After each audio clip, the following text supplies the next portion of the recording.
سرخط مهمترین خبرها: گمانبر شدن یک پاسبان با آتش زدن دانشگاه خوجند، قبول قانون بحث برانگیز حجاب در ایران و بازی مساوی روشنی کلاب و مروی ترکمنستان.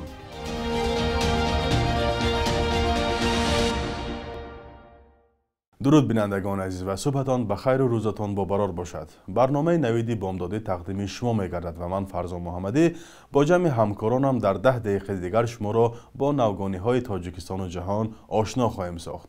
امروز 22 سپتامبر است. بنا به اطلاع سامانه رسمی وزارت کارهای داخلی تاجیکستان، یک نگهبان دانشگاه دولتی خوجند به نام اکادمیک باباجان غفوروف برای قصداً آتش زدن بنای فاکولته تاریخ و حقوق همین دانشگاه گمانبر می شود. این حادثه شب 19 به 20 سپتامبر رخ داده و مساحت سوختار 400 متر مربع بوده است.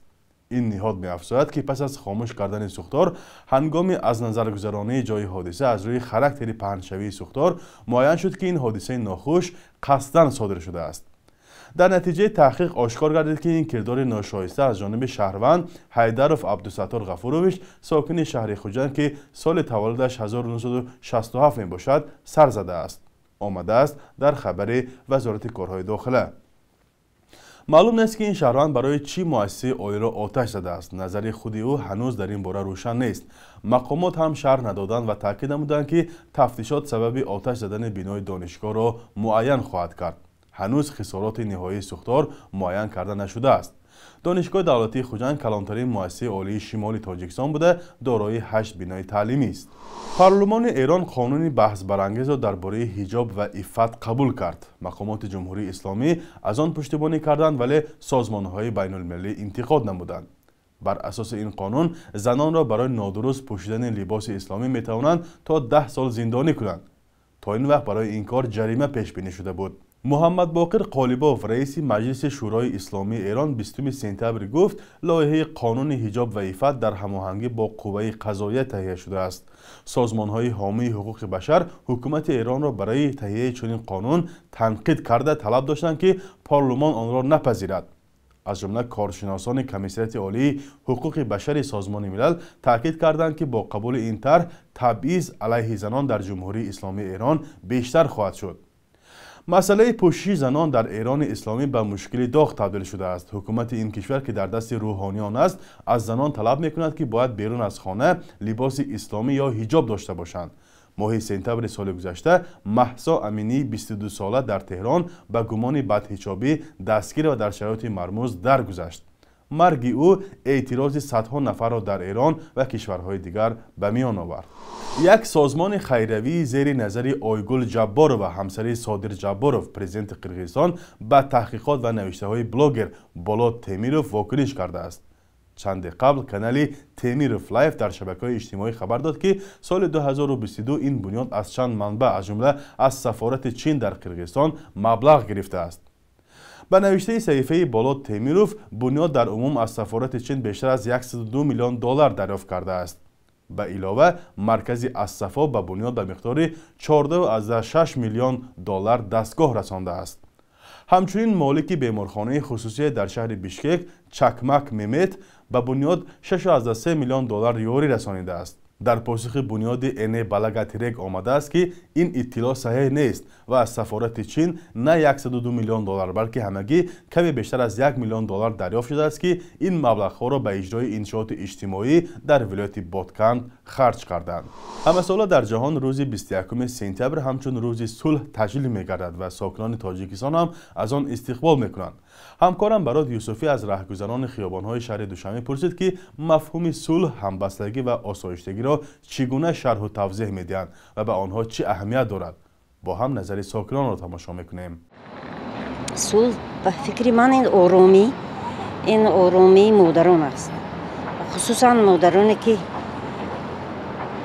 بسیارتر برای فرزند دلسوز هستند و با یک زحمت زیادی کلام میکنند. از همه بزرگترین برای انسان من گمان میکنم که صلح است.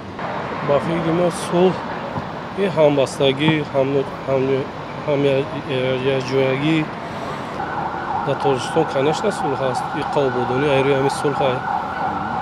بله صلح است. موضوعی است. امین بسیارتر از امین افغانستان تهدید میکنن. باز وقتای آخر چند کس قپیده بودن بسیار از همونجا تهدید میکنن.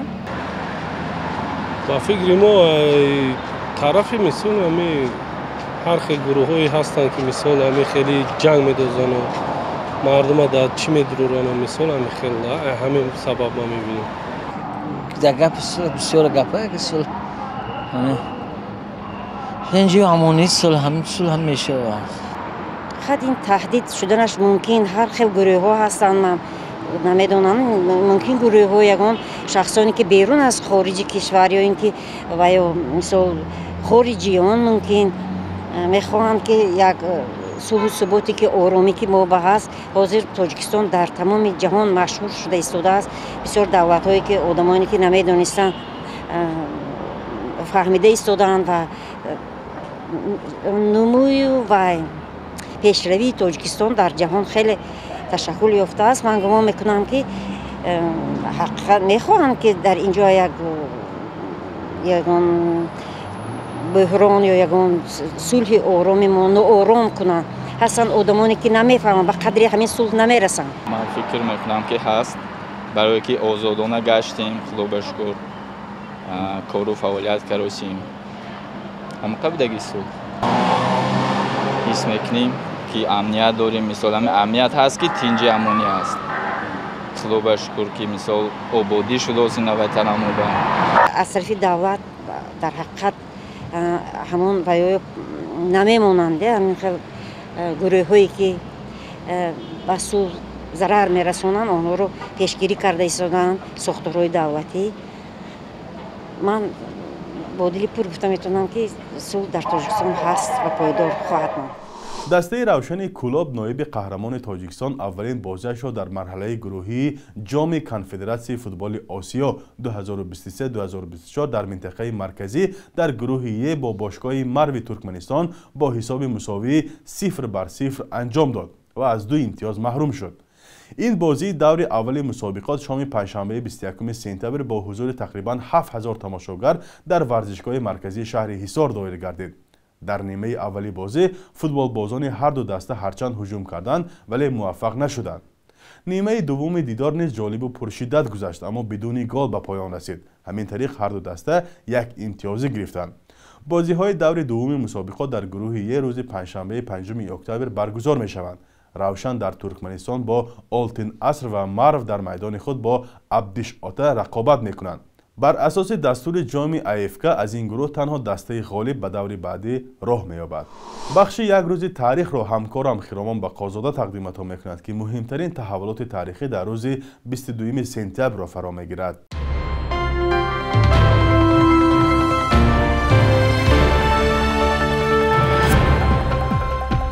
22 سپتامبر سال 1998 در نزد منزلش در دوشنبه در یک سوءقصد مسلحانه عضو کمیسیون آشتی ملی آتاخون لطیفی کشته شد. کشتار ژورنالیست معروف تاجیک را تلاش لطمه زدن به جریان صلح تاجیکان نامیدند چون او یکی از شرکت‌داران فعال مذاکرات صلح و امضای سازشنامه میان حکومت و مخالفان بود. چند سلاح به دست را گناهکار قتل او نامیدند ولی با این وجود اسرار مرگ و سبب قتل او تا حال ناگشوده میماند.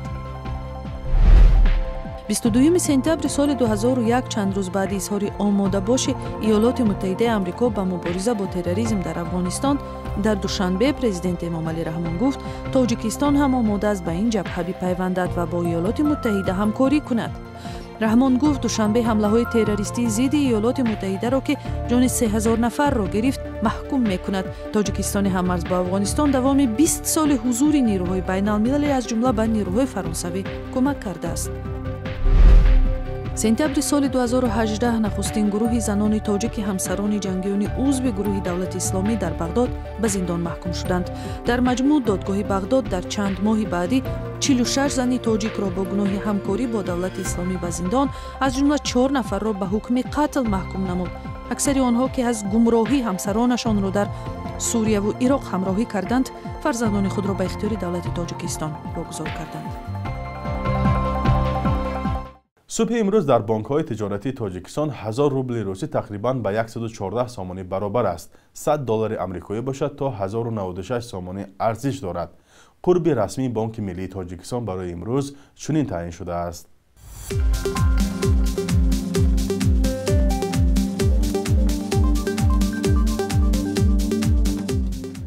بینندگان عزیز، تشکر که تا آخر برنامه ما را همراهی کردید. خبرهای از این بیشتر را در سامانه رادیو آزادی با نشانی azadi.org و azadi.mobi پیدا کنید. خدا نگهدارتان.